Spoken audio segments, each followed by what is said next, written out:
Hello, this is Storybooks channel.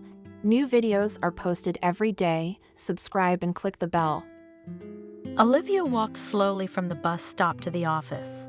It was early morning October, and there was a gray pre-dawn gloom, a piercing wind and rain dripping down. The office building where she had recently taken a job as a cleaner was in an industrial area. A bit far from the bus stop, but what can you do? The pay was good, the work was scarce, and Olivia needed the money.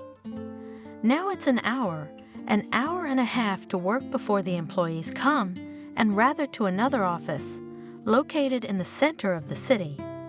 There's a lot less work in those buildings than in the stores. Olivia once worked as a cleaner in a large shopping center. No sooner does she clean the floor than someone already walked on it with dirty shoes and all over again, and some of them even threw garbage in front of her defiantly.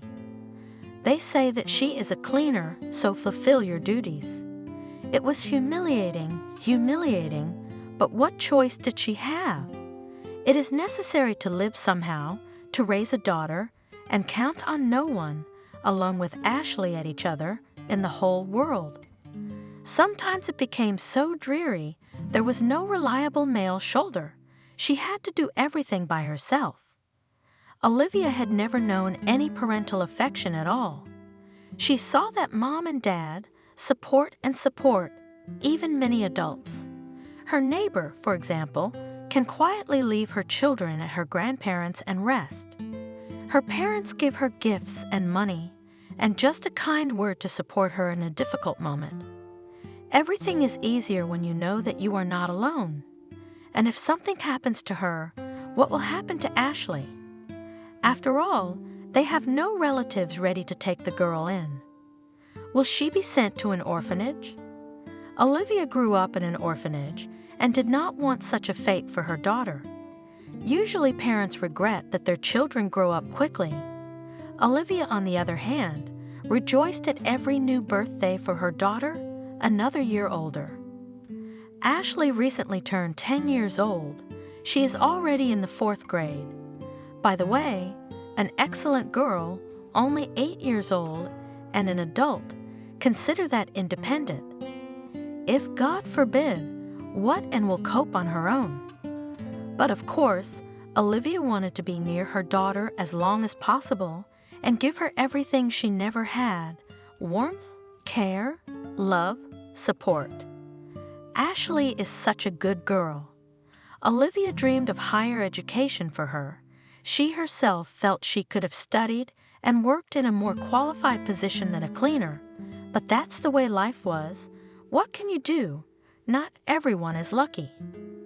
Olivia, a graduate of the orphanage, worked as a cleaner at several sites, 2 office buildings and a fitness center. It was possible to combine, however. Dancing with a mop had to be 10 hours a day. So in the evening, the woman was very tired.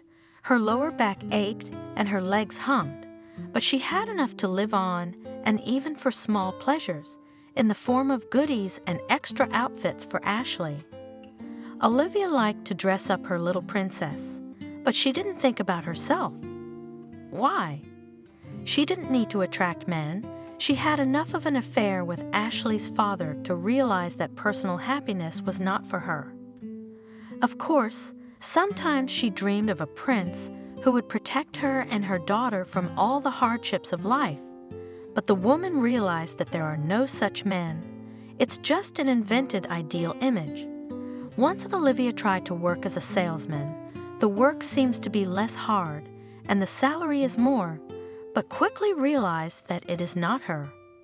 A merchant should be quick, perky, be able to weigh, persuade to buy not liquid goods, but Olivia could not, and that's all. She was always honest, direct, and sincere. The owner once heard that the new seller, advising an old lady to buy tomatoes cheaper, because expensive, beautiful to taste, like grass, and the same day calculated her. Why does he need such employees? And Olivia continued her usual business, washing offices, stores, entrances.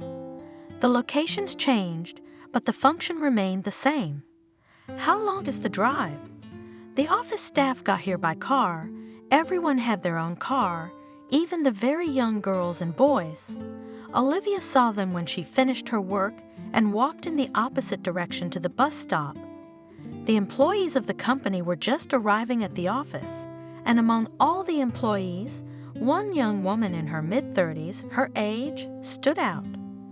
Red, shiny in the sun, foreign car, dark glasses, loose hair, she looked so stylish, so refined. Olivia liked to fantasize about what this woman's life was like. Imagine yourself in her shoes. It's her, Olivia, sitting behind the wheel of a luxury car. The air conditioner is running. Her favorite tune is blasting from the stereo. She has a wealthy, handsome husband, caring parents who gave her a start in life.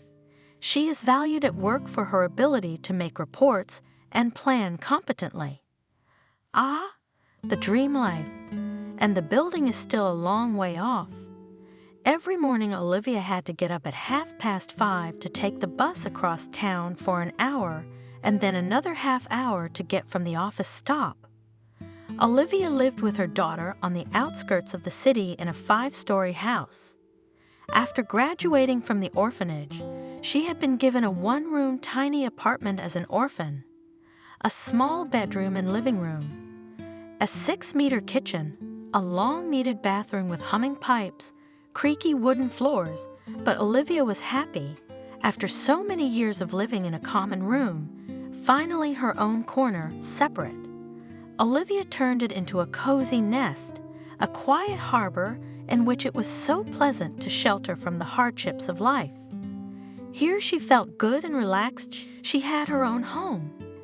Being a pupil of an orphanage, Olivia entered college. She chose the specialty of cook and pastry chef. She always liked to study. Teachers noted that she had an excellent memory and aptitude for math, but of course, higher education was out of the question. It was urgent to get a working specialty. After graduation from the orphanage, there was only a year to study in college, and then, even if not a dream job, but a job that will definitely not leave hungry. Studying Olivia was given easily. The red diploma already loomed literally in front of the nose. There was only a year.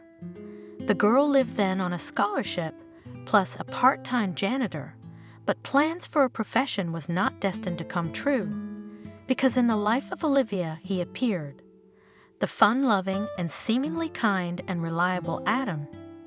He studied at the same college, only a year older, and his specialty was different, a catering technologist, a more promising and difficult profession than Olivia, of which Adam periodically reminded.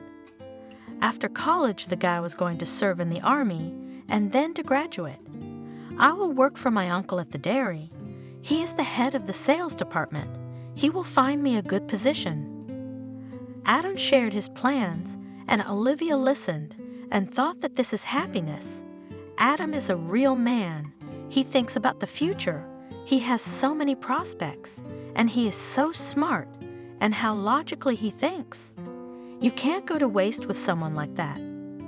Olivia and Adam often met in the corridors of the college, but at first they did not pay much attention to each other.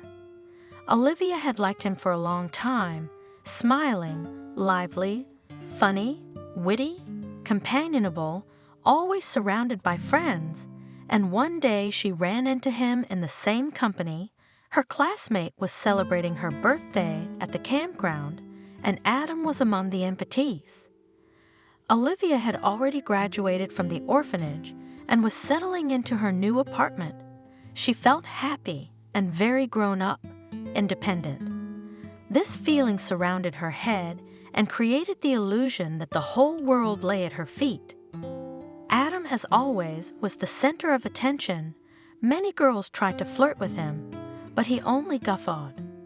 Olivia laughed heartily at his witticisms and even had a few words with the local star.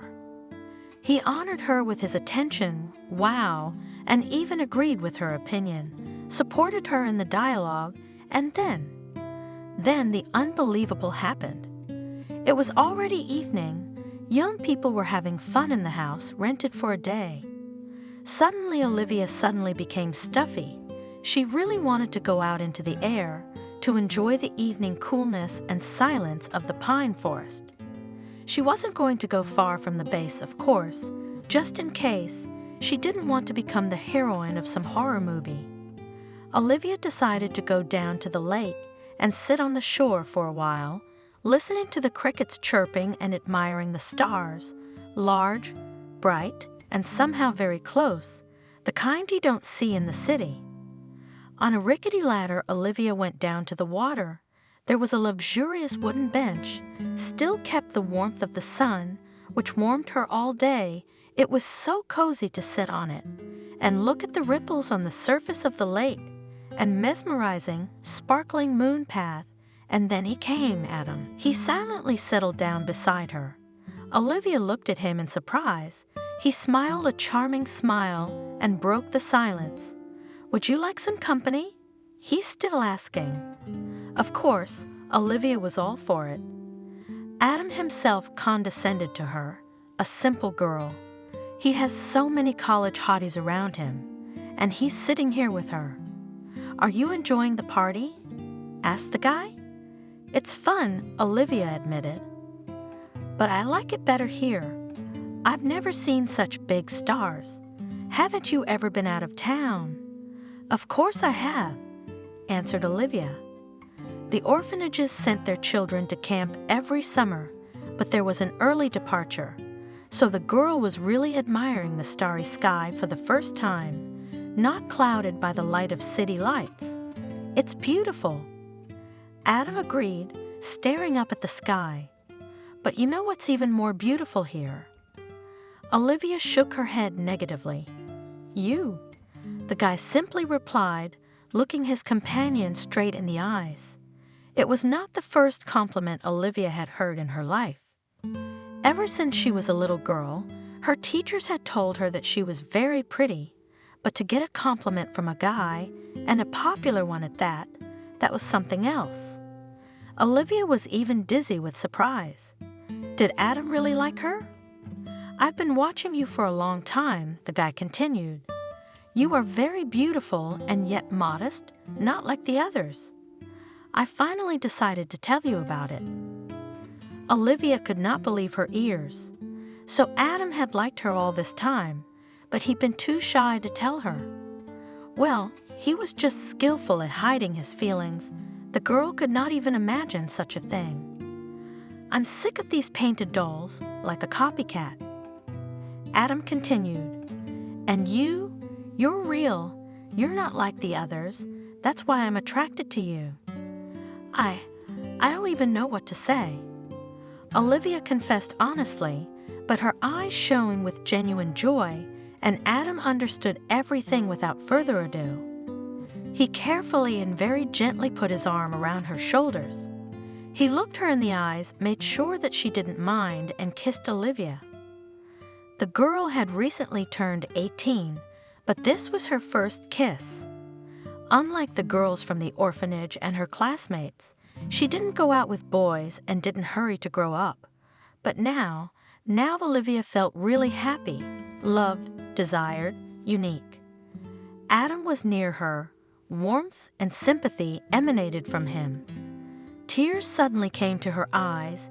It was nice to realize that you were the source of such strong feelings.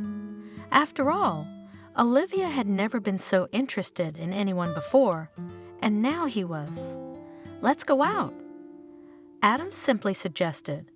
Of course, Olivia immediately said yes.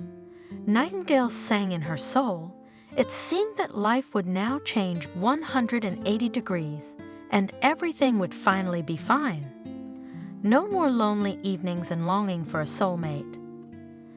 Later, the girl learned from mutual acquaintances what really attracted Adam, her free apartment, in which you could organize parties and actually live, without parental notations and control, without pressure and moralizing.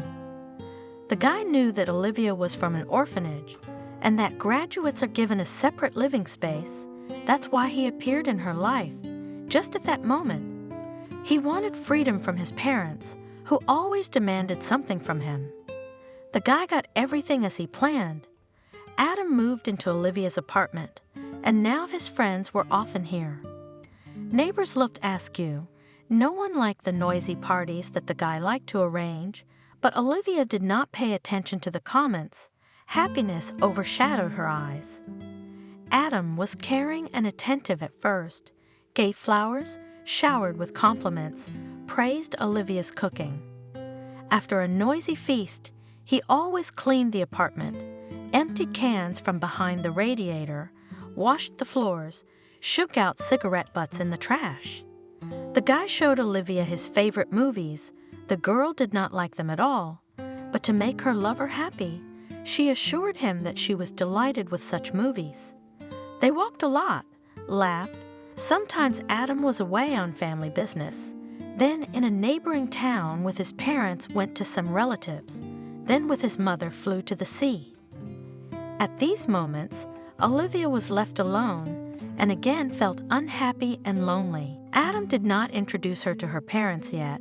He said it was too early. My mother does not want me to marry before the age of 25. She said children, family problems will come. They will pile up. There will be no time and energy for higher education. She wants to see me as a big man. Olivia understood everything and silently accepted the rules of the game. She was fine. 6 months passed when Olivia realized something was wrong with her. Nausea in the mornings, dizziness, and latency. Everything pointed to the fact that she was pregnant. Although Adam had been using protection, something must have gone wrong at some point. A test from the drugstore confirmed those suspicions. Olivia looked at the 2 stripes and experienced a mixture of feelings. The first and the main feeling was joy. She would have a baby, a native being, her son or daughter. It was happiness. Somewhere in her chest, a warmth was already developing that made her feel so light and pleasant. But these were feelings, and her mind told her that not everything was so rosy. Adam finishes college and goes to the army in spring. She still has a whole year to study, and it's a very responsible time. She has to prepare for graduation, to do final work, to practice a lot. And how to manage it all? First with a big belly, and then with a baby in her arms. Yes, and Adam hoped that he would be happy with the news of imminent fatherhood. Of course, there was, but something told Olivia it is unlikely that he is now ready for it. The guy had shared his plans many times, including the army, college, and career. He certainly did not dream about children.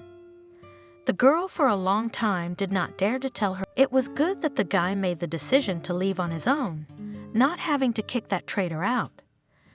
True then, left alone in his apartment, the girl still gave vent to tears.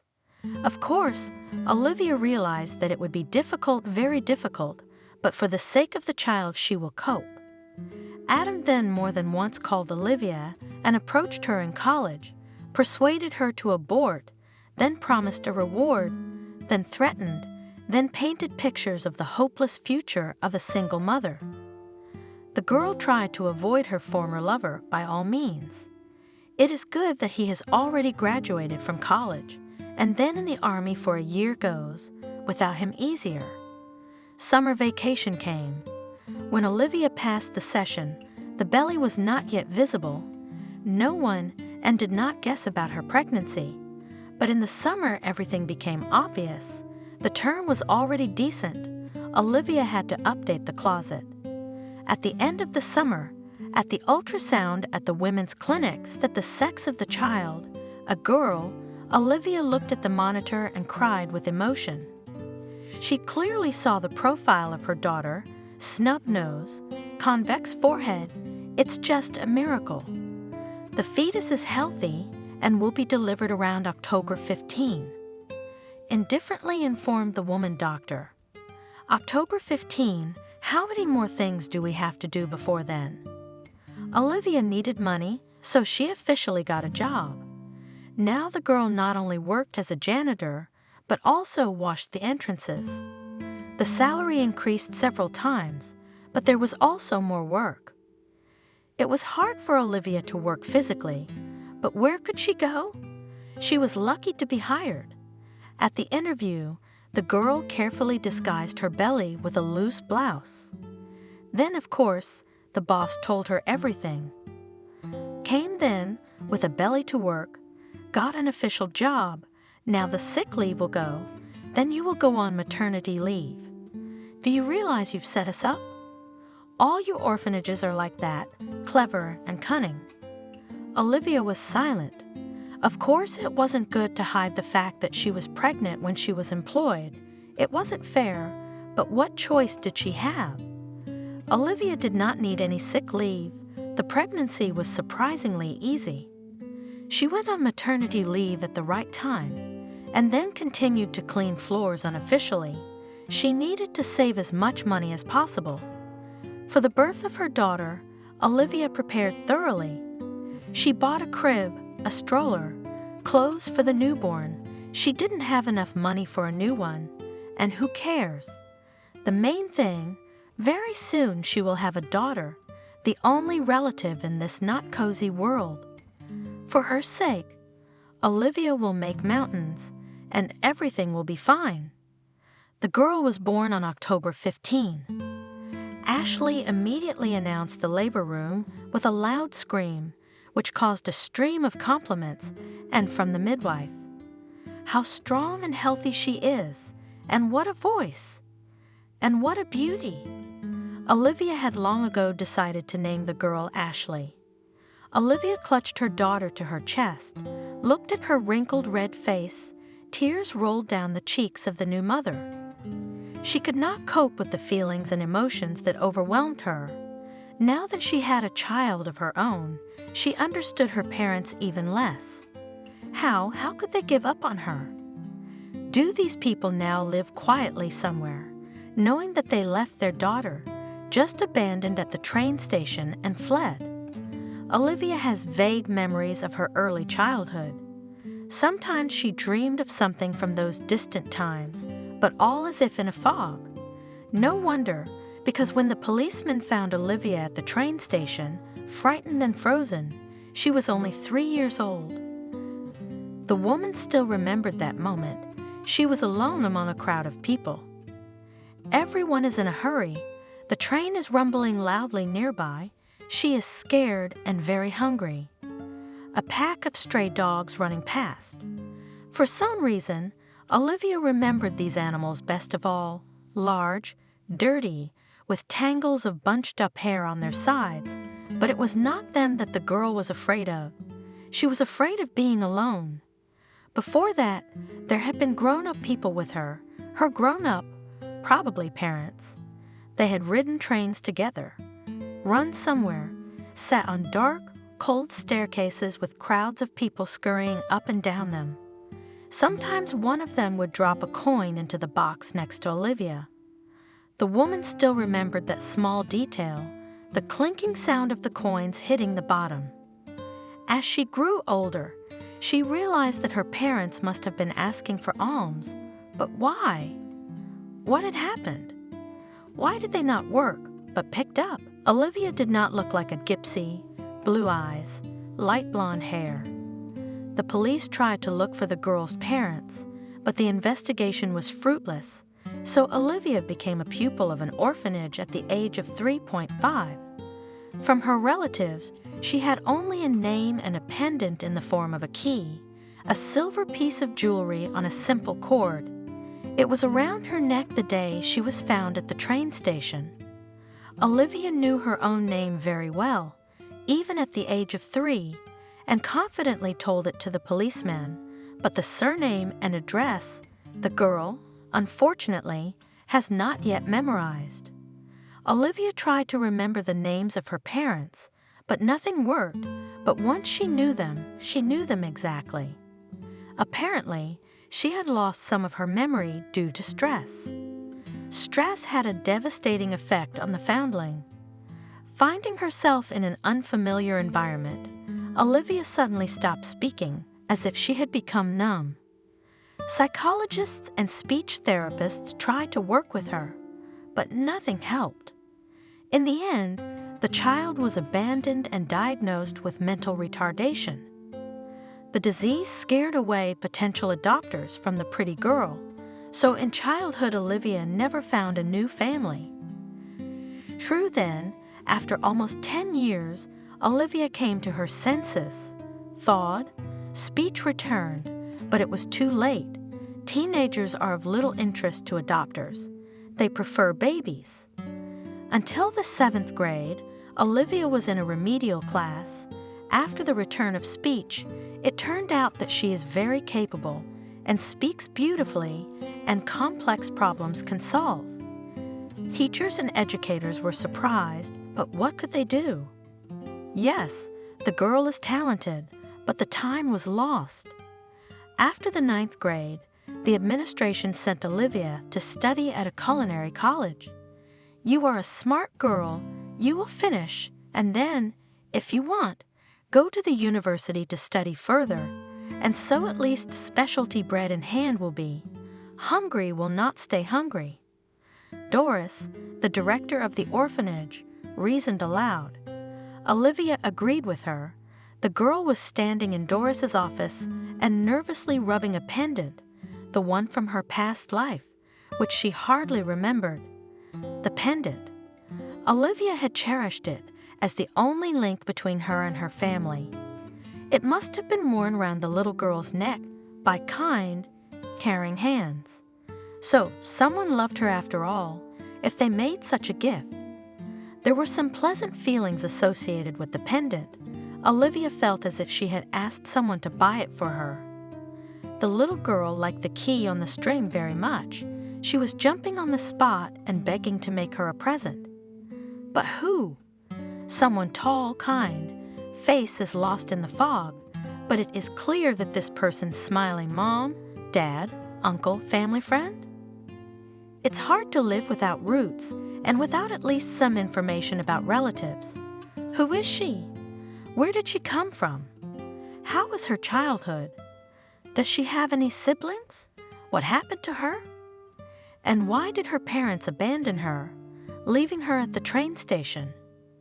As a teenager, Olivia invented the most unbelievable stories on this subject and always found good reasons for her parents' actions.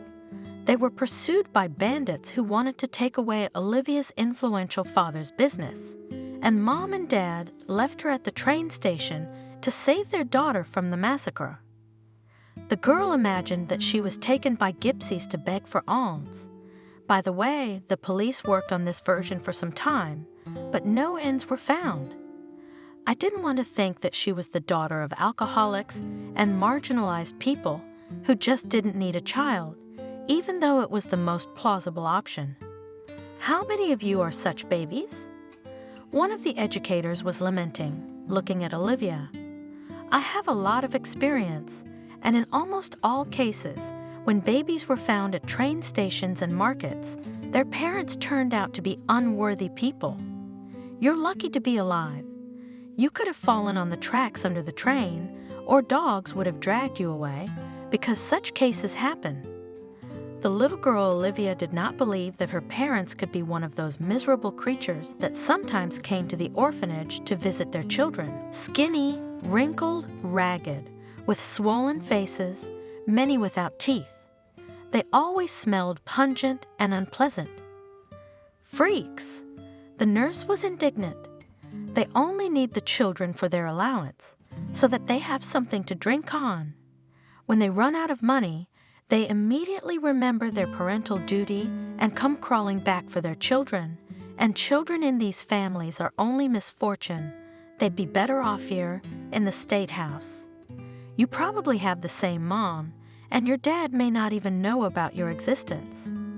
At first, the girl did not believe that her parents are marginalized, but as she grew older, she realized that this option is not excluded.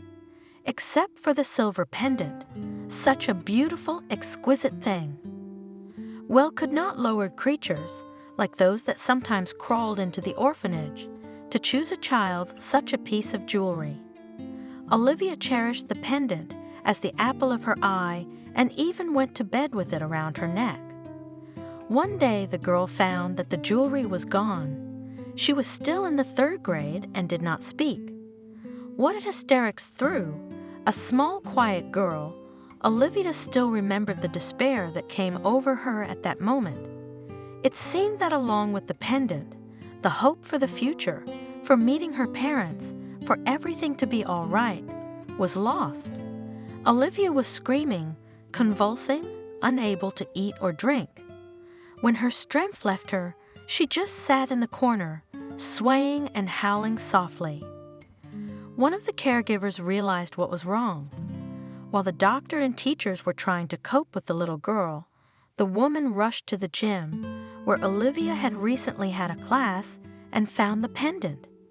It had fallen into a crevice between the mats. Seeing the jewelry, Olivia immediately smiled. The girl's tears dried on her face. A happy expression appeared. Olivia hugged the not indifferent kindergarten teacher tightly. The staff exhaled. The problem was solved. It was a pity that not all the staff of the orphanage were as attentive as that young teacher. During the years spent in the institution, Olivia had to endure a lot: insult and humiliation of adults, mockery of peers, and even beatings. The girl tolerated and waited for the moment when she would finally become free and independent. And now what Olivia had never even dreamed of, she had a daughter, her own child. For this she had to leave college. Olivia, you have to earn money and take care of the child. What is there to study? She will get education later. Now the main thing is her daughter, so beautiful, so defenseless. Next to her, Olivia felt very grown up and very strong. Ashley would have a real childhood, with birthdays, walks with her mother around the city, beautiful dresses, and her own shared toys. Olivia would do everything for that. And the young mom tried very hard. She worked hard and gave all her free time to her daughter. Ashley grew up a healthy and smart girl. She answered her mother with love and care. Already at the age of 7, Ashley learned to cook, and the girl knew how to clean since the middle group of kindergarten.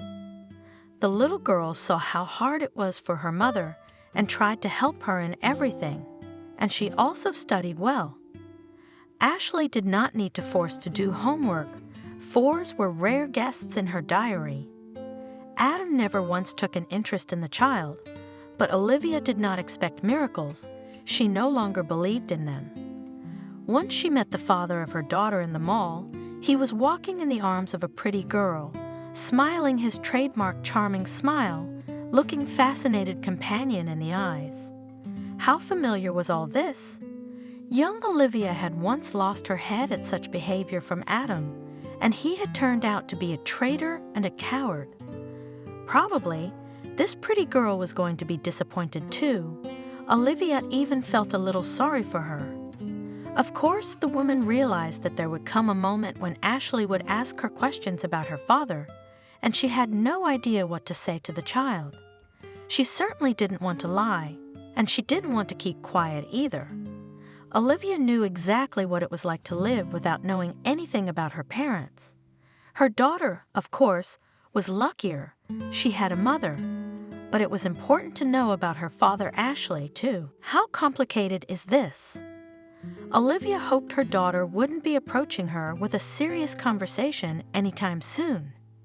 Here was the office building finally reached. A security guard opened the door for Olivia. The man in his 40s always smiled and winked at the young cleaning lady when she came to work. The woman did not respond to these flirtations. So, there are enough problems and things to do. There is simply no time for romance, no desire either.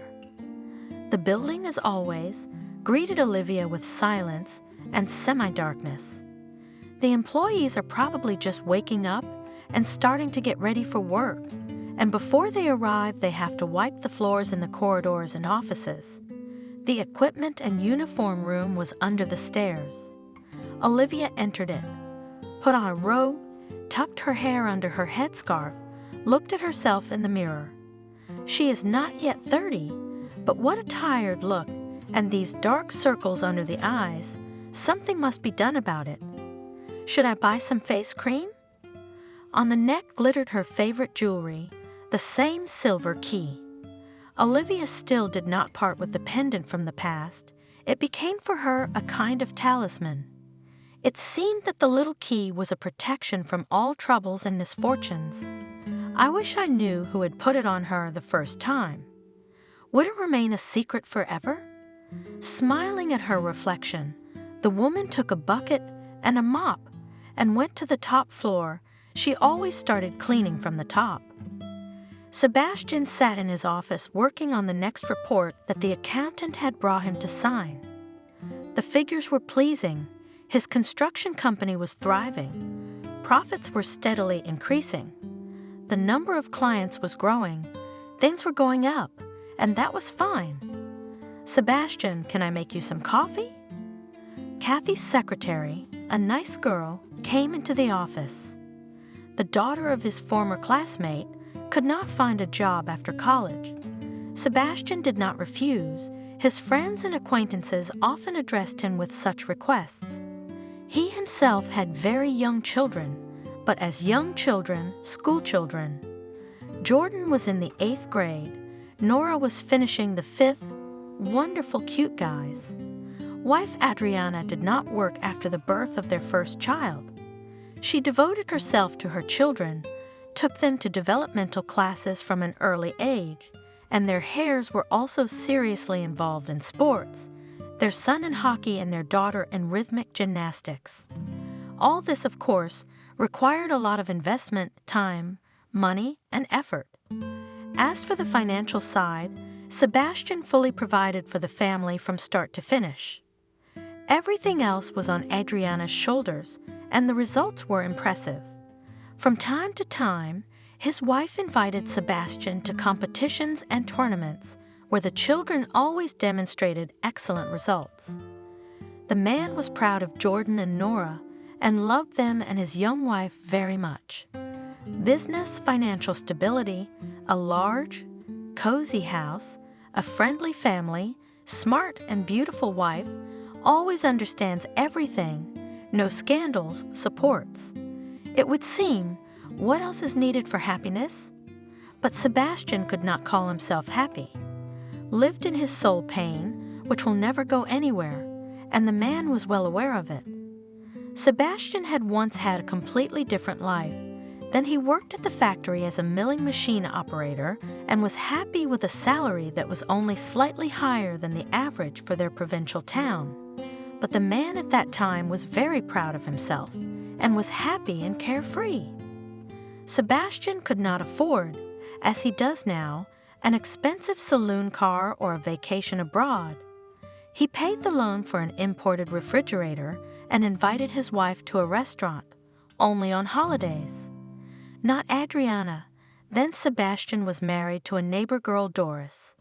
But despite this, the man felt much happier than he did now, being a successful entrepreneur and father of 2 wonderful children. Kathy entered the office with a steaming cup of coffee, tall, slender, blonde, bright blue eyes, so similar to. No, better not to remember, too painful, too hard. Sebastian, so much time and money spent on a psychologist. It was a relief for a while, but then the pain and the memories came back.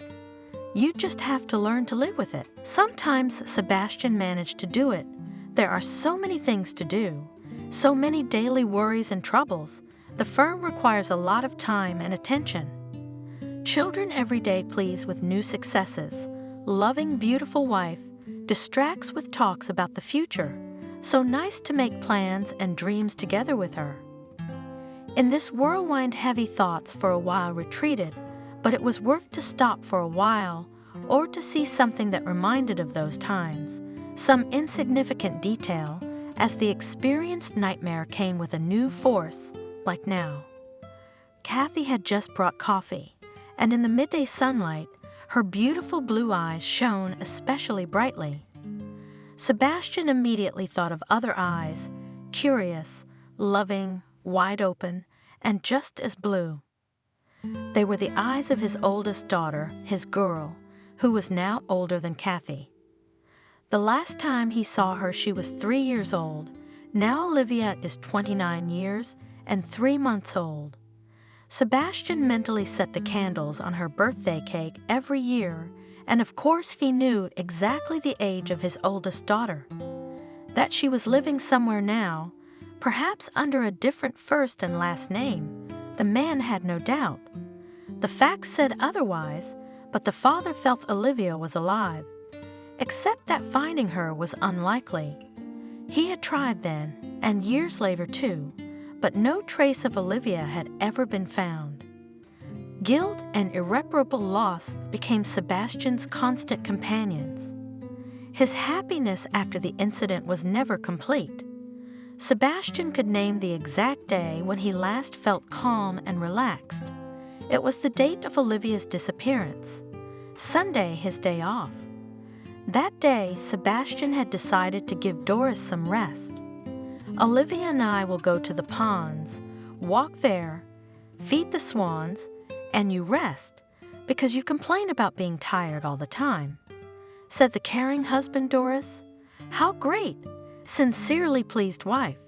Such wonderful weather. Why should the girls stay at home all day? While you're away, I'll cook something delicious. So that's what it means for you to rest. Sebastian joked. His mood was high. He was proud of his new role as a young father and always enjoyed taking his daughter for walks. He liked to make her happy, and now, when the little girl is only 3 years old, it is so easy. Olivia is genuinely surprised by the most ordinary things and considers her daddy almost a magician, an unreal pleasant feeling. I'll have time to rest and make goodies, Doris replied. Especially cooking for my loved ones is a real pleasure. Sebastian hugged his wife. They had known each other since childhood. At Olivia's age, Sebastian and Doris, along with the other kids in their house, had been playing in the sandbox. Then they had been in the same class. Sebastian couldn't even remember life without Doris. She was always there, a kinder, understanding, and reliable person. And when Olivia came along, their family became truly happy. Sebastian remembered how he met his wife from the hospital. His family and friends were with him. Sebastian was holding a huge bouquet of roses, and for some reason he was very excited. Finally, Doris appeared on the doorstep with a tight bundle tied with a lush pink bow. Sebastian pulled back the corner of the blanket and stared in amazement at the little girl. The girl was sleeping soundly, with thick dark eyelashes like his own on her chubby cheeks. Sebastian had been jokingly reproached in his childhood for having long eyelashes, and some girl had not gotten such wealth, and now he saw the same ones on his daughter. There was another resemblance, a small mole above the upper lip. The man still remembered his feelings from the first meeting. He was rolled by a warm wave of love and tenderness. He wanted to become a reliable protector for this defenseless baby. Their daughter would be happy. He would give her everything she needed for a secure childhood. He would shelter her from the hardships of life, fill her every day with joy. Sebastian no longer remembered that he had once dreamed of a son. This girl, this sweet baby, in the blink of an eye became for him the center of the universe. The man could hardly hold back tears from his feelings, not enough to cry in front of everyone, but Doris, of course, realized what was happening to her husband. She looked at him and smiled. Later, when Jordan and then Nora were born, Sebastian felt nothing of the sort.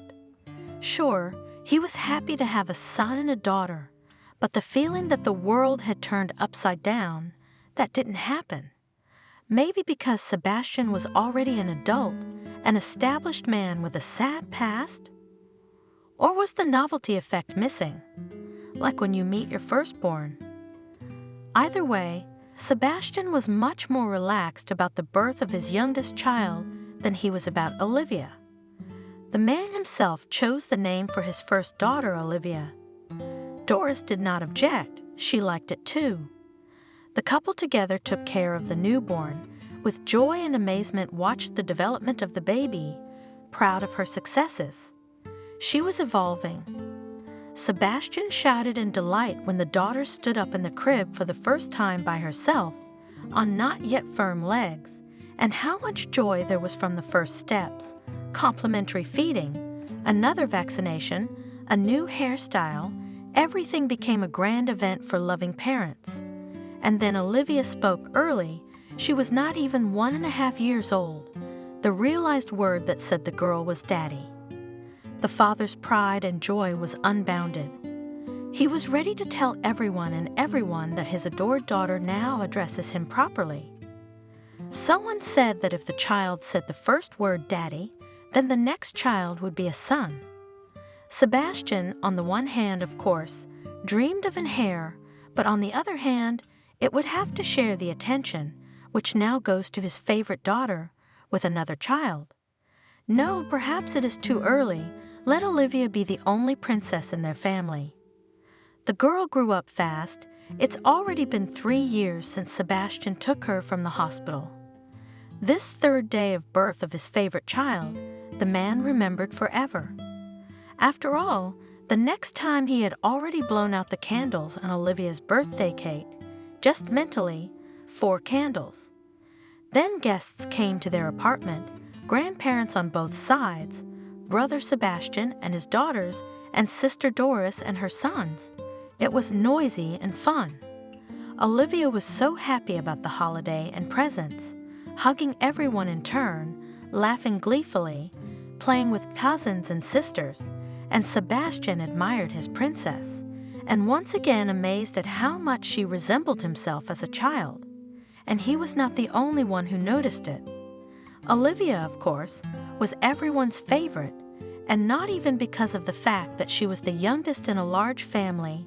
It's just that there are such sincere, friendly children who create around themselves a special aura of joy, ease. Next to them, everyone seems better and kinder to themselves. Olivia was just such a girl, open, cheerful, trusting. A gift, not a child. Sometimes Sebastian, listening to the stories of colleagues and acquaintances about their children, envied himself. He was very lucky with his daughter, and with his wife too. The young man quite consciously enjoyed his happiness and mentally thanked fate for it. But everything changed on that sunny May day when Sebastian decided to take his daughter for a walk on the ponds. The ponds. It was, and still is, a gorgeous park not far from their town. Just one stop by train or half an hour by car, but Sebastian didn't have a car yet, so it was decided to travel by train. This park had everything for a wonderful vacation with children. Magnificent nature, attractions, numerous cafes with delicious ice cream, a couple of pizzerias, and of course, the ponds themselves, several large artificial ponds with swans, which their children and adults loved to feed. Doris had dressed her daughter that morning in a new comfortable tracksuit and made her a beautiful hairdo of small braids. The little girl looked like a doll, a modern doll and very fashionable. Sebastian liked to walk by the hand with a beautiful girl. People were looking at them. The man noticed it. Together they looked just wonderful, a young statuesque father and a charming daughter. The mood was wonderful. A couple of stops to the train station, father and daughter walked. It would have been possible to wait for the bus, but the weather was so wonderful that they did not want to shake in a stuffy, dusty, crowded cabin. At the train station, Sebastian bought a ticket for himself. Children under 7 did not have to pay the fare. It was 15 minutes before the train arrived. Father and daughter decided to walk around the local stores. In one of them, they bought themselves a hot dog and a glass of water. Very tasty. Olivia remarked with her mouth full, Yes, Sebastian agreed. But it's not good for you. But we won't get carried away. We can have a little. Having refreshed themselves, the man and the girl continued their shopping trip. Somewhere there was a stall with toys, Chinese consumer goods, but Olivia was happy every time with a new doll or a ball from this stall, so Sebastian looked for a familiar stall. He wanted to please the girl. Suddenly Olivia noticed a beautiful shiny sign, a costume jewelry store.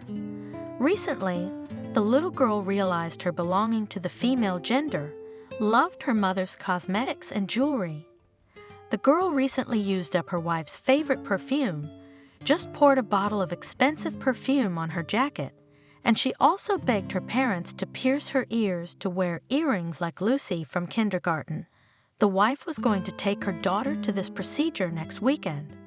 Of course, the young fashionista could not miss such an interesting store. Sebastian followed his daughter with a smile. Looking at the sparkling trinkets, Olivia oohed and ahed, which amused the saleswoman. "I want this." She pointed her finger at a massive bracelet of brightly colored stones. "No, the best is this." This time the girl's attention was attracted by an open-work tiara. Sebastian realized they couldn't leave here without buying it. But what would suit a little girl like Olivia? Not a ring with amber to give her. The saleswoman helped. She pulled out a box with small light pendants, silver-plated and gold-plated, with and without stones, and most importantly shapes, bears, hearts, ballerinas, just the thing for a child. Olivia greedily looked at all this splendor. At first her eyes were scattered, but then she confidently pulled out of the pile a key, thin, graceful, light. Sebastian noted to himself that his girl seemed to have good taste.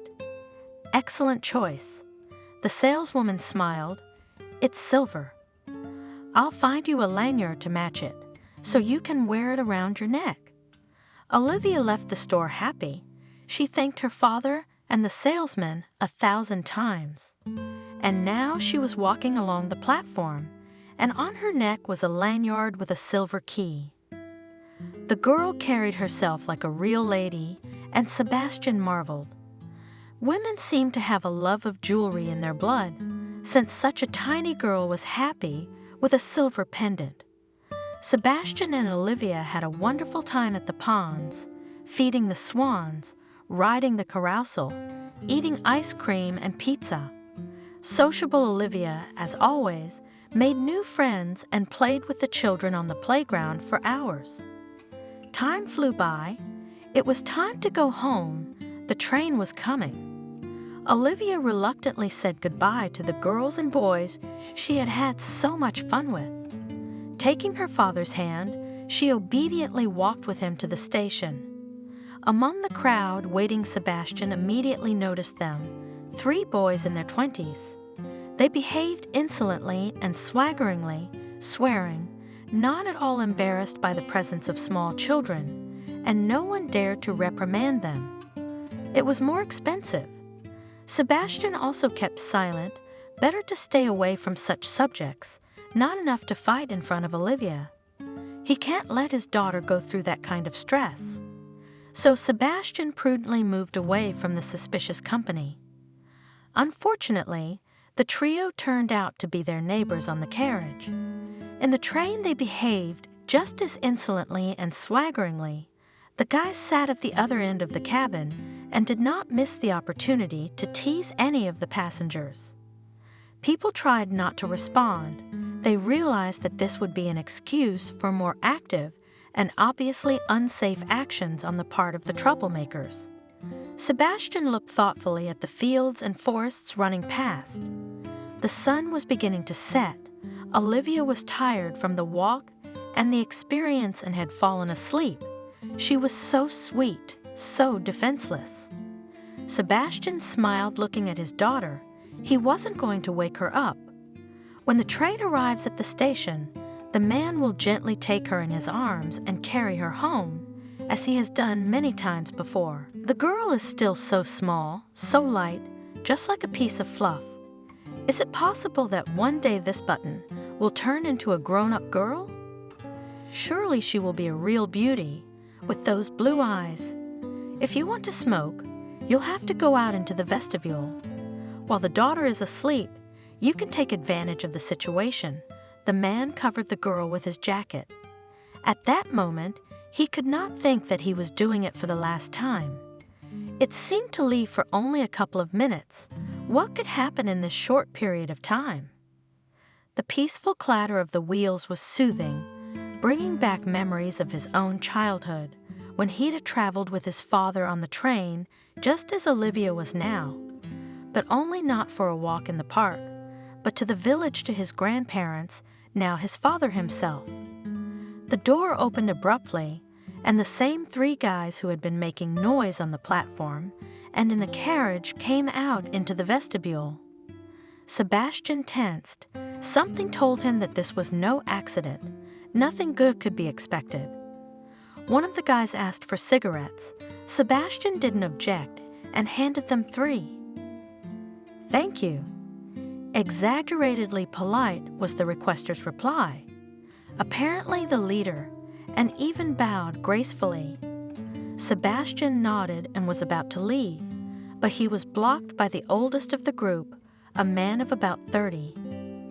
"Wait," the leader asked. "We have something to do with you.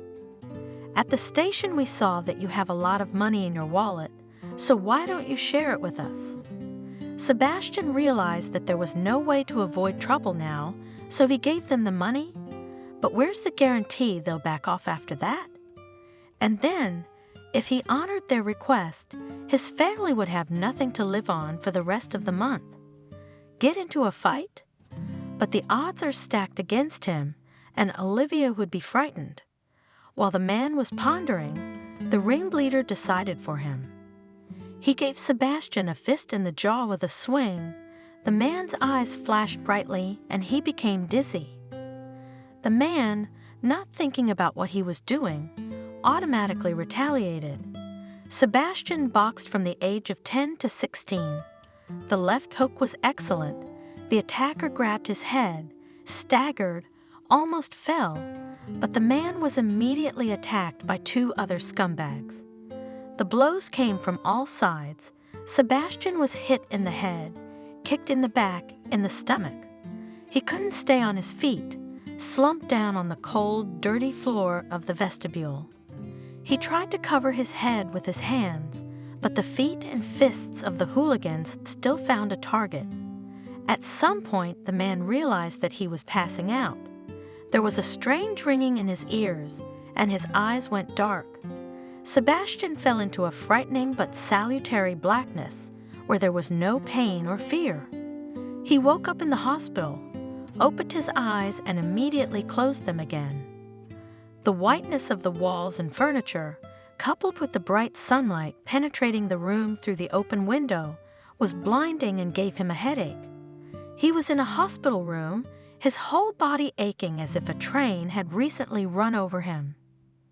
Or maybe it had. The last thing the man remembered was a hail of blows from all sides and pain, unbearable pain. What had happened to him? How did he end up here? A nurse entered the room, rolling an IV in front of her. Noticing that the patient woke up, the girl smiled warmly. "You did well, you made it. And you came in a very serious condition. No one gave a prognosis." "What? What happened to me?" Sebastian was surprised at how weak his own voice sounded. It hurt to move his lips for some reason.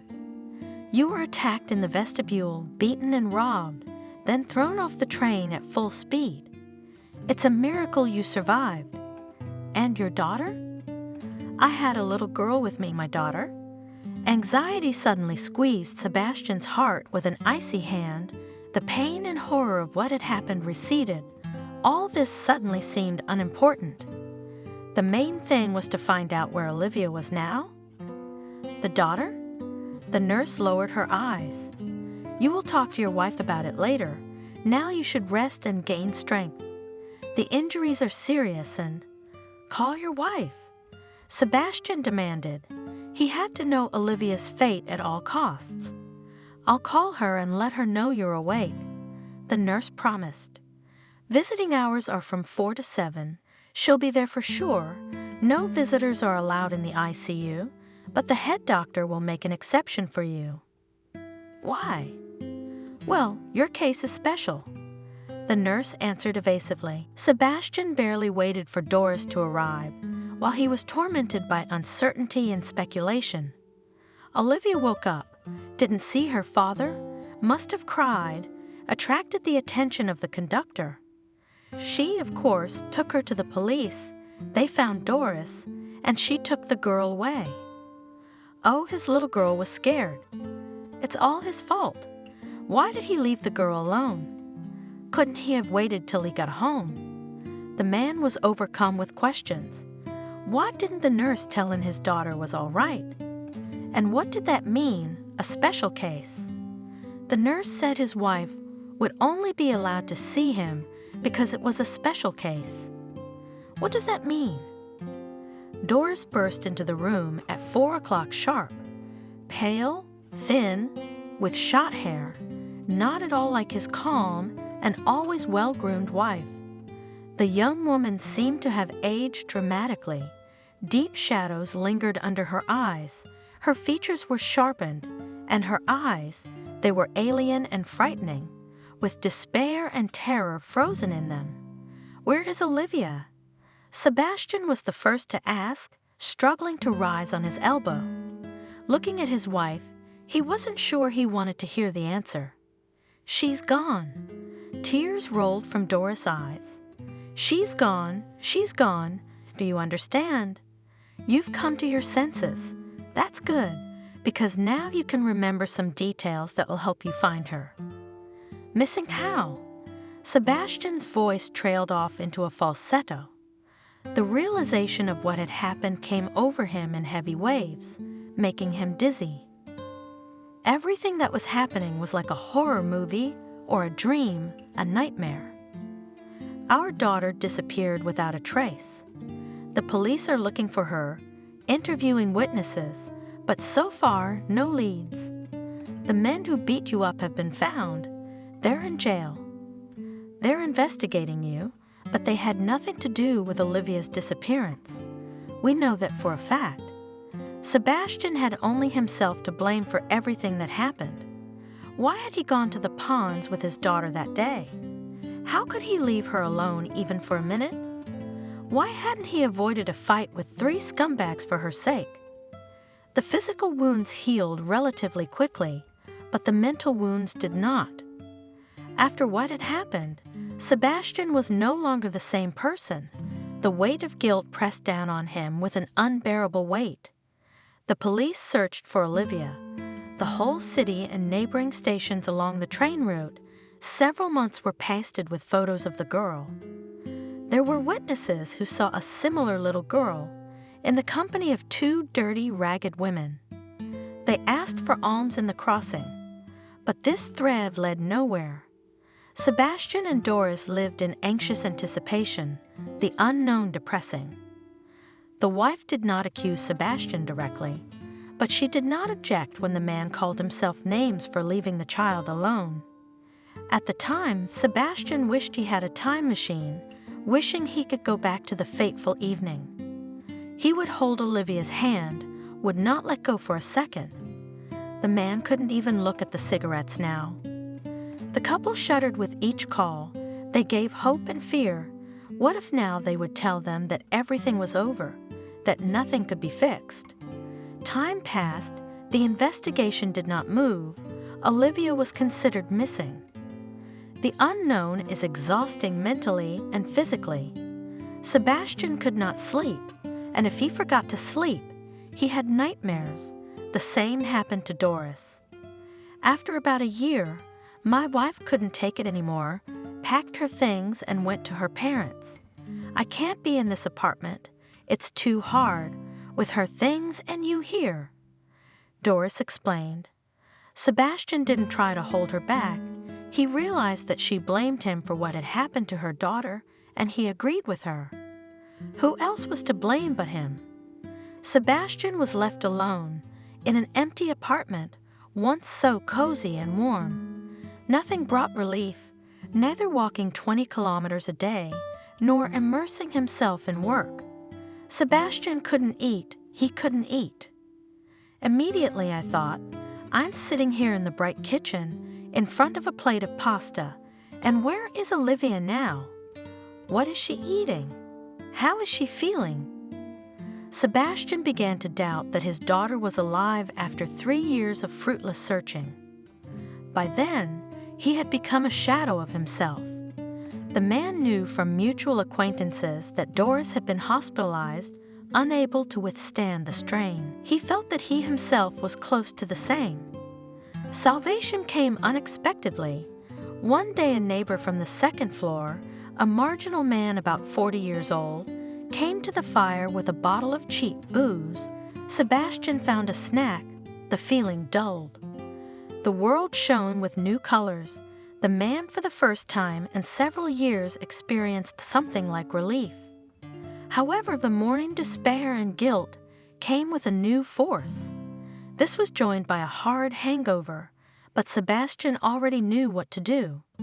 So the man became addicted to the bottle. He soon lost his job. And understandably, who needs such an employee? But Sebastian didn't worry about it. The house was full of things that quickly found buyers: appliances, furniture, outerwear. The man had taken almost everything out of the apartment. Only Olivia's belongings had not been touched. In rare moments, the man realized how worthless his life was now. Why is he even needed in the world? He's a little over 30, and he doesn't want to live at all anymore. He has nothing bright and good anymore, and will not have it. Sebastian has seriously decided that he doesn't want to stay in this world any longer. This was the only way he could end his suffering once and for all, by making a final decision. The man felt calm and even relieved. Soon it would all stop. One morning, tormented by a hangover, he was walking to a local bar. Suddenly, Sebastian's attention was attracted by a strange procession. A woman in a white robe was walking along the sidewalk. She was carrying a stroller in which sat a baby boy of about 3 years old, the same one Olivia had been in when she disappeared. Clinging to the stroller on either side were another boy and a girl. The pair of crumbs stomped obediently alongside, all of the children dressed in identical costumes. They were very different from the usual babies, not making noise, not trying to scatter, not laughing. The children looked beyond serious and sad. Sebastian, who, as it seemed to him, had long ago become callous to other people's misfortune, his heart sank at the sight of this picture. He realized that he had met the abandoned babies from the nearest orphanage. The weather had warmed up outside, and the teacher took the children for a walk outside the gate. The man stared in amazement at the departing company. The teacher looked like a chicken surrounded by little chickens, defenseless, abandoned, and in need of no one. The life of these crumbs had just begun, and they had already faced such a misfortune, ended up in an orphanage. What is waiting for them in this world? Who will help them? Who will support them? Sebastian remembered how much love and care their Olivia had received. That warmth was vital to the babies. Sebastian suddenly realized that it was too early for him to say goodbye to this world. After all, he may still be useful to someone, to make someone's fate easier and happier. There are so many weak people around, needing protection, and he is a healthy, strong man with a working profession in his hands and brains, and such a man can roll mountains if he wants to. No more wasting potential on booze and heavy thoughts. Sebastian is determined to change his life. His daughter is irretrievably lost. It is his fault, but now he has a new goal: to become strong, rich, influential, and make the lives of children who need help better and more pleasant. The man gave up drinking. It turned out to be surprisingly easy. He got a job at the factory again, worked for 3, saved money, gained experience, and after a couple of years, opened his first firm for repair and construction. Employees recruited from his own colleagues, money for materials, and the most necessary equipment he had set aside. So began his journey in business. He had to learn, reorganize, solve problems arising at every step. But everything worked out. The firm grew and strengthened. Soon we had to open a branch, then the next. At first the office served as an apartment Sebastian, but after some time it became clear it is time to rent a separate building because the turnover of the company grew by the hour, not by the day. The number of clients and staff increased at the same pace. Sebastian had money. Being a factory worker, the man thought he was earning quite well, but now he had completely different opportunities. Sebastian could easily buy an expensive foreign car in a car dealership, go to the warm sea at any time of the year, afford a large house, and all at once. But the man was in no hurry to please himself with these benefits. He continued to live in his old apartment and drove a budget car. Sebastian spent most of his earnings on business development to have even more income in the future, and every month he spent a lot of money on orphanages and hospitals, transferred money to funds to help sick children, and he also made monthly transfers to Doris's card. She developed a nervous disease that required expensive treatment. The man disguised his help. Doris thought she was receiving benefits from the state.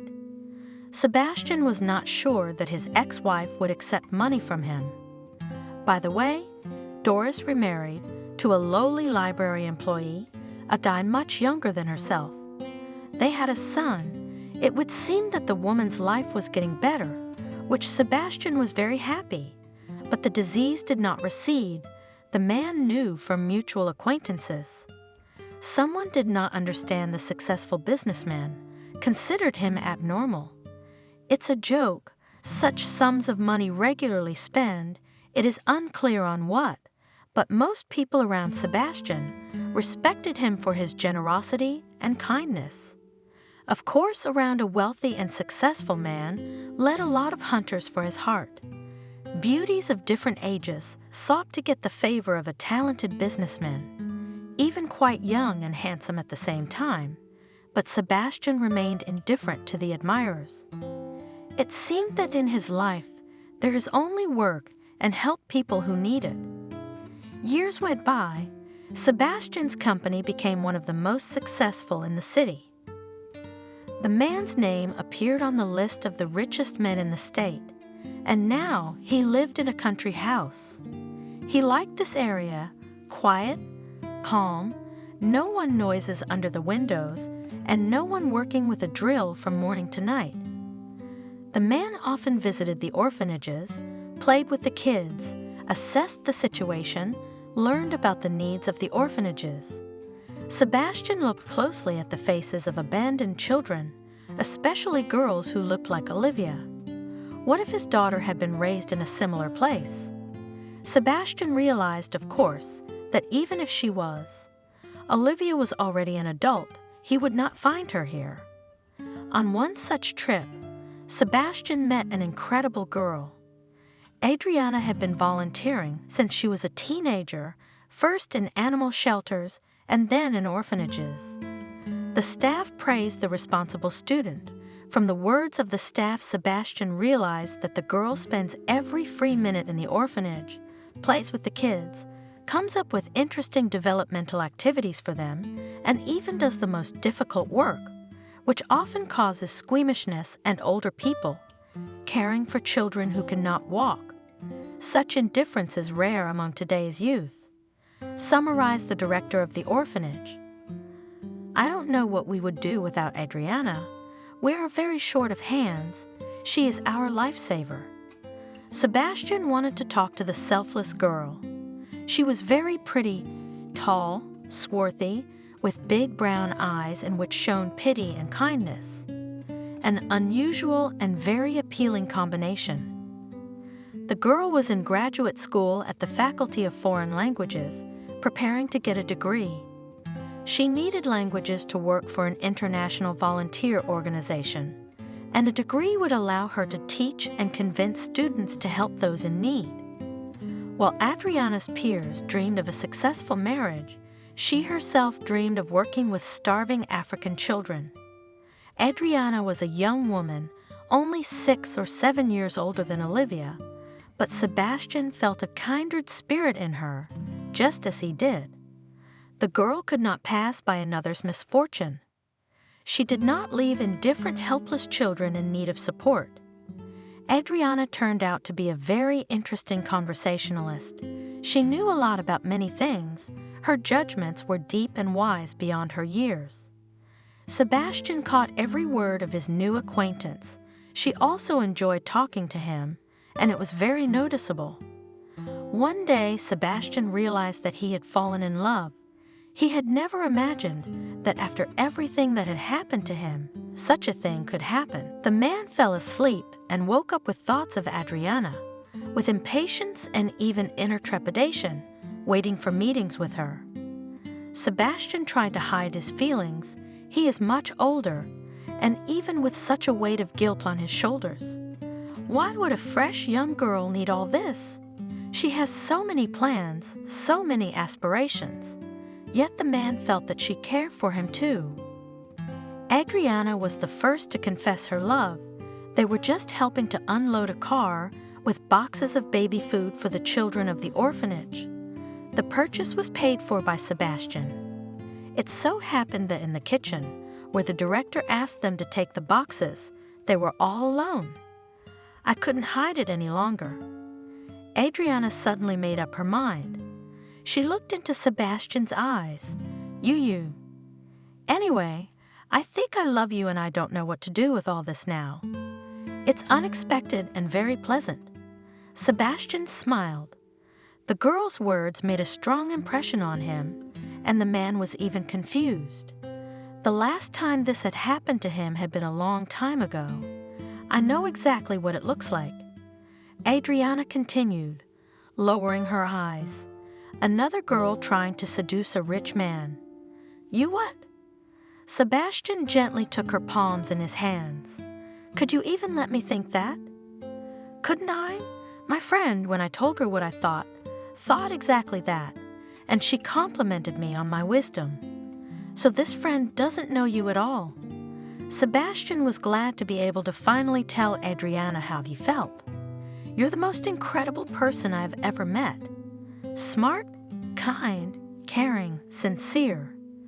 Me too. I also can't believe that there are people like you. The girl exclaimed. Me, I'm far from perfect, but I love you. For a long time now, I didn't want to tell you, not to worry you, but it turns out it's mutual and I'm happy. Adriana and Sebastian started dating. They continued to help orphanages, even traveling to a neighboring state. Every day, Sebastian felt that Adriana was becoming closer and closer to him. The man did not delay with the proposal. The girl happily responded with consent. Of course, there were different rumors about them. Then Sebastian accused of infatuation with a young beauty. Then Adriana called Adriana Hunter for millionaires and kept. The spouses cared little. Both enjoyed their newfound happiness, but the trip to poor African countries, which was planned by Adriana, had to be canceled. Soon it turned out that she was pregnant.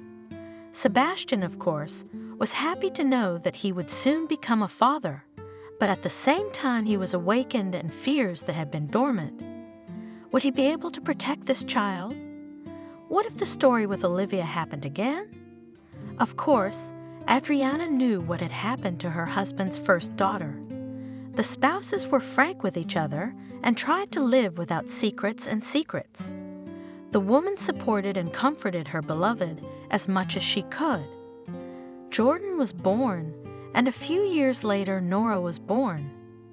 Adriana decided to devote herself to her children. Her career as an interpreter and volunteer work took a back seat. Sebastian marveled at what his son and daughter had accomplished in their younger years. He realized that it was all thanks to Adriana's efforts and patience. The plan was to take a baby, and maybe more than one, from the orphanage. When would Nora and Jordan grow up? After becoming a mother, Adriana realized how little care and warmth orphanage babies receive from volunteers, educators, and other helpers. She had a new idea to give at least a few people from the state institution a full-fledged happy childhood. Sebastian was in solidarity with his wife. Thoughts of Olivia were still going through his mind every day. She was already a grown woman. Where is his daughter now? How is she doing? After becoming a wealthy businessman, Sebastian tried again to find Olivia. When you're rich, you have a whole new set of opportunities. The man hired private investigators, but it was fruitless. Too much time had passed since the child had gone missing, and no leads had been found by the skilled detectives. That day, Sebastian arrived at the office early. He had to finish a few reports before the workday started. The man did not like to stay in the office late. He worked better in the morning, so he left a pile of papers on the desk yesterday. The guard said a polite hello to the chief. He nodded and went to the stairs. There were distinctive rustles from upstairs. The cleaning lady was scrubbing the floor on the second floor. There was a peculiar odor of detergent in the air. Sebastian was blocked by a bucket. He tried to go around it. The cleaning lady noticed it. A young woman with a tired face, strands of blonde hair poking out from under her headscarf. She hurriedly moved the bucket aside so that the boss could pass more comfortably. Sebastian was used to such subservience. Something about this woman interested him. So young, pretty, smart, open face. Couldn't she find a better job? Strange, of course. Careful, the floor is slippery. The cleaning lady said, in a slightly guilty tone. I didn't have time to mop it dry. I thought it wouldn't be long before there were people here. That's all right, Sebastian smiled. And then his gaze focused on a familiar thing from the distant past. On the cleaning lady's chest hung a silver chain with a pendant in the form of a dainty key. It was the piece of jewelry Sebastian had bought on that terrible day when his daughter had disappeared. The man stared at the pendant, and the cleaning lady felt awkward. The woman stood there, not knowing what to do, whether to continue scrubbing the floors or whether the conversation with her boss was not over yet.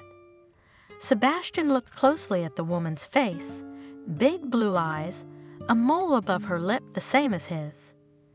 Really? It just can't be? What is your name? The man asked in a husky voice. Olivia. Olivia. My questions will seem strange to you now, Sebastian warned, but it's really important that I know. Is your father's name Ethan? From his middle name. I don't know my father's name.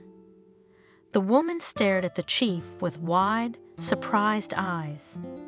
Ethan is the name of the policeman who found me at the train station. That's why the orphanage gave me that middle name. His last name, by the way. Her facial expressions, her movements, her voice, everything was so familiar, but Sebastian was afraid to believe in this unexpected happiness, lest he be disappointed.